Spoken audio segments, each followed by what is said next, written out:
సాధ్యము కాదు సేయ వివరింపంగా నపకారికి నుపకారము నెపమెన్నక సేయవాడు నేర్పరి సుమతి. భావం: ఓ సుమతి, మనకు మేలు చేసిన వారికి మేలు చేయడం సహజం, అందులో విశేషం లేదు. కానీ మనకు హాని చేసిన వారికి కూడా వారి అపకారాన్ని గుర్తు చేసుకోకుండా మేలు చేయగలవాడే నిజమైన నేర్పరి సుమ. సారాంశం: మనిషికి విషయ సంబంధమైన పరిజ్ఞానంతో పాటుగా వ్యక్తిత్వం, సద్గుణాలు ఎంతో ప్రాధాన్యమైనవి. అటువంటి సద్గుణాలు కలగాలన్నా, వ్యక్తిత్వ వికాసం కలగాలన్నా, భవిష్యత్తులో ఎప్పుడైనా ఏదైనా రావాలన్నా మంచి గుణాలు, మంచి విశేషాలు కలిగి ఉన్న సత్పురుషుల యొక్క జీవితాలలోని సంఘటనలు జ్ఞాపకం గట్టిగా భవిష్యత్తుకు ఉపయోగపడతాయి. సాధారణంగా లోకంలో ఉపకారం పొందకుండా జీవితంలో ఎవరికి సాధ్యం కాదు. ఎవరైనా కూడా వేరొకరి వల్ల ఉపకారం పొందుతూ ఉంటారు. ఉపకారం చేయడం అంటే అవతలి వారికి ఏదో బాధ వచ్చినప్పుడు, సమస్య ఏర్పడినప్పుడు, కష్టం వచ్చినప్పుడు సహాయం చేయడం. అవతలి వారు చేసిన సహాయాన్ని జ్ఞాపకం పెట్టుకొని తీరాలి.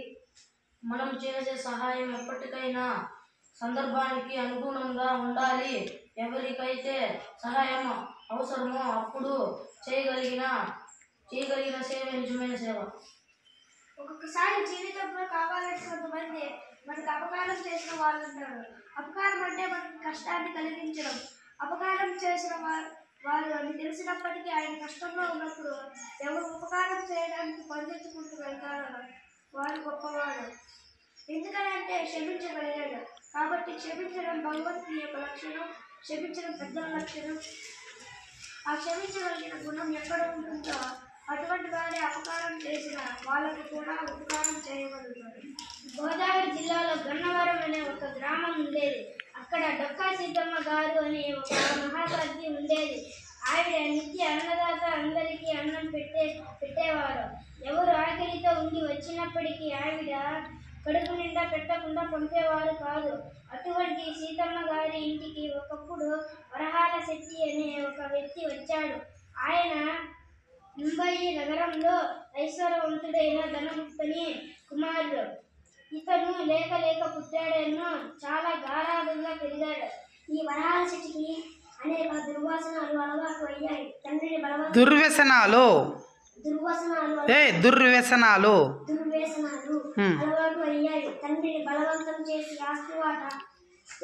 ఆస్తివాట తీసుకొని ఆస్తంతా ఖర్చు పెట్టేశాడు. ఇంకా తన దగ్గర డబ్బు లేకపోతే దొంగతనాలు ప్రారంభించాడు. ఇతని భార్య, ఇతని కొడుకు ధనగుప్తుని దగ్గర వెళ్ళి ఆశ్రయం పొందారు. ఈయన ఒక్కడే ఉండేవాడు. దొంగతనాలు మరిగాడు.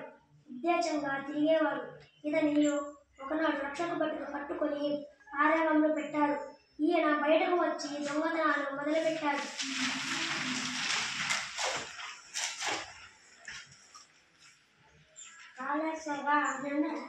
రక్షక భటులు వెంట తరుగుతుంటే తప్పించుకోవడానికి ఆంధ్రదేశం వచ్చాడు. డొక్కా సీతమ్మ గారి ఇంటికి వెళ్ళి ఆవిడ ప్రతిపూట పెట్టే భోజనం తిని కులసాగా గడుపుతున్నాడు. క్లాప్స్ కొట్టరు గట్టిగా. బాగా చదవాలా. నెక్స్ట్ దుర్వ్యసనాలు జ్ఞాపకం వచ్చి ఆ వ్యవసాయాల బారి నుండి తప్పించుకోలేక ఒక రాత్రి వేళ నువ్వు మీ అన్నకన్నా బాగా చదవాలంగా.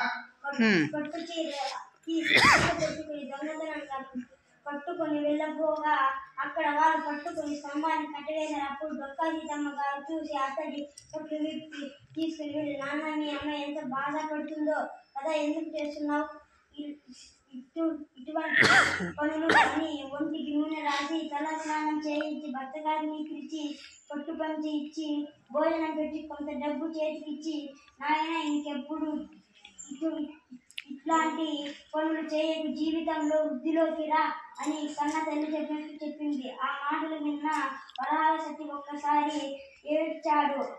అమ్మా, నేను పట్టు చీర ఎత్తుకపోవడానికి ప్రయత్నించాను. మీరు నాకు అన్నం పెట్టారు. ఇంత తప్పు చేస్తే అందరూ నన్ను కోరుకుంటే మీరు నాకు ఉపకారం చేశారమ్మా.